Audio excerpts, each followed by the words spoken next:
Bismillahirrahmanirrahim. Assalamualaikum warahmatullahi wabarakatuh. Bertemu lagi dengan saya Rina Parlina dengan NIM 2106152. Saya merupakan mahasiswa dari kelas Teknik Informatika kelas D. Di sini saya akan menjelaskan mengenai kompilator dan aturan produksi. Oke, langsung saja ke materi yang pertama, yaitu mengenai tahapan kompilasi.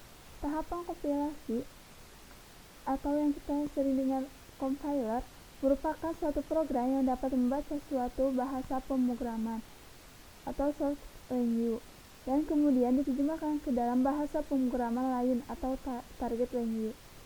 Adapun dari tahapan kompilasi dibagi menjadi dua, yaitu fase analisis dan fase sintesis. Untuk fase analisis dibagi menjadi 3 tahapan. Yang pertama ada lexical analyzer. Pada compiler, lexical analyzer bisa disebut juga sebagai scanner. Lexical analyzer adalah tahapan pertama yang dilakukan pada compiler. Proses yang dilakukan pada tahapan ini adalah membaca program sumber karakter per karakter. Satu atau lebih deretan karakter ini dikelompokkan menjadi suatu kesatuan mengikuti pola kesatuan kelompok karakter yang disebut sebagai token yang ditentukan dalam bahasa sumber dan disimpan dalam tabel simbol. Sedangkan karakter yang tidak mengikuti pola akan dilaporkan sebagai token tak dikenal. Selanjutnya yang kedua ada syntax analyzer. Setelah tahapan lexical analyzer selesai, berikutnya ada tahapan syntax analyzer atau biasa juga disebut parser. Pada tahapan ini, token yang didapatkan dari hasil lexical analysis diurutkan atau disusun lalu dikelompokkan ke dalam suatu struktur tertentu secara spesifik, atau lebih singkatnya kita sebut grammar, yang apakah grammar tersebut sudah sesuai ataupun tidak. Selanjutnya ada semantic analyzer. Setelah tahapan syntax analyzer selesai, berikutnya ada tahapan semantic analyzer.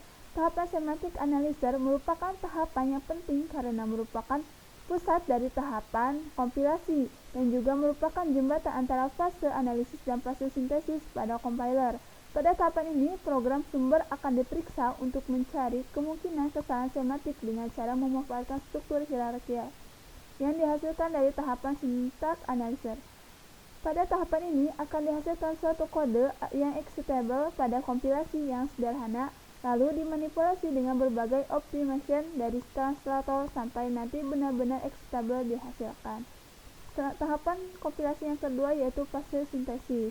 Nah, fase sintesis ini dibagi menjadi 5 bagian.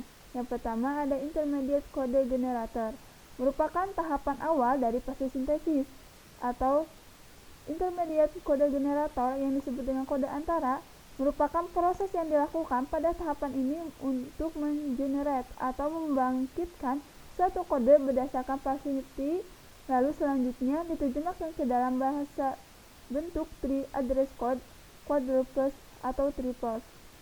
Selanjutnya yaitu kode optimizer.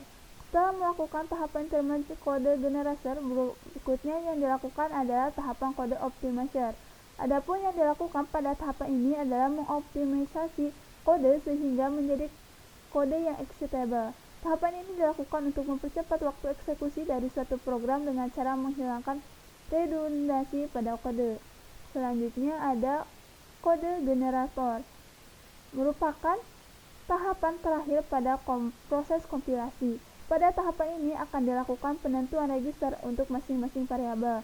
Lalu instruksi-instruksi dalam bentuk antara akan diterjemahkan ke dalam bahasa mesin dan akhirnya akan menghasilkan relog table machine atau kode atau assembly kode. Selanjutnya yang keempat yaitu symbol table manager, merupakan struktur data dengan record untuk setiap identifier dengan file-file untuk setiap atribut dan identifier tersebut. Dan yang terakhir yaitu error handler, merupakan bagian dari compiler untuk menangani dan melaporkan jika ditemukan suatu error.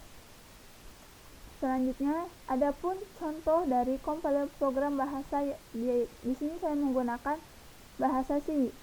Kita memiliki source code seperti berikut yang akan menampilkan perintah untuk menampilkan kata hello world. Adapun dari tahapannya yaitu yang pertama, agar dapat dijalankan dalam sebuah mesin, program dalam bahasa C perlu diterjemahkan ke dalam bahasa yang tingkatnya lebih rendah atau sederhana, yaitu urutan instruksi bahasa mesin. Yang kedua, merupakan bahasa program C tersebut akan diproses terlebih dahulu dan dibentuk menjadi paket yang disimpan dalam file binary. Yang ketiga, proses tersebut dibagi menjadi 4 tahapan, yaitu preprocessor, compiler, assembler, dan linker. Nah, adapun 4 tahapan proses ini seperti gambar berikut. Yang pertama ada tahapan preprocessor atau CPP, di mana proses akan membaca prosesornya yang ada di dalam program include stdio.h dan memasukkan semua data yang terdapat dalam prosesor ke dalam kode program sehingga menghasilkan hello.c. Di sini kemudian diubah menjadi hello.i. Selanjutnya masuk ke dalam tahapan compiler, mengubah kode program hasil modifikasi dengan prosesor menjadi kode dalam bahasa assembly. Contohnya menjadi hello.i menjadi hello.s. Yang ketiga, masuk ke dalam tahapan assembler, yaitu mengubah kode bahasa assembly ke dalam kode biner atau kode bahasa mesin. Bentuknya berupa binary object program yang memiliki eksternal .o. Hasil .s menjadi hello.o. Selanjutnya yang tahapan terakhir yaitu tahapan linking, yaitu menggabungkan hello.o dengan fungsi print pada library C. Hasilnya berupa file eksekusi yang siap disimpan di memori mesin ataupun dieksekusi oleh mesin.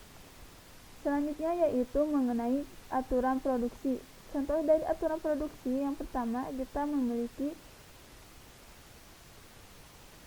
memiliki alpha menghasilkan beta, di mana di sini alfanya yaitu S menghasilkan A terminal, B variabel. Selanjutnya variabel menghasilkan A atau B variabel. Selanjutnya yaitu A menghasilkan A terminal, A atau B. Selanjutnya ada B menghasilkan B terminal, B variabel atau B terminal. Selanjutnya ada C menghasilkan B terminal, S variabel. Adapun variabel yang digunakannya itu ada S, ada E, ada A, B, dan C. Dan terminal yang digunakannya itu A dan B. Adapun variabel yang pertama yaitu S. Mungkin sekian yang bisa saya sampaikan. Mohon maaf apabila banyak kesalahan. Semoga video ini bermanfaat. Wassalamualaikum warahmatullahi wabarakatuh.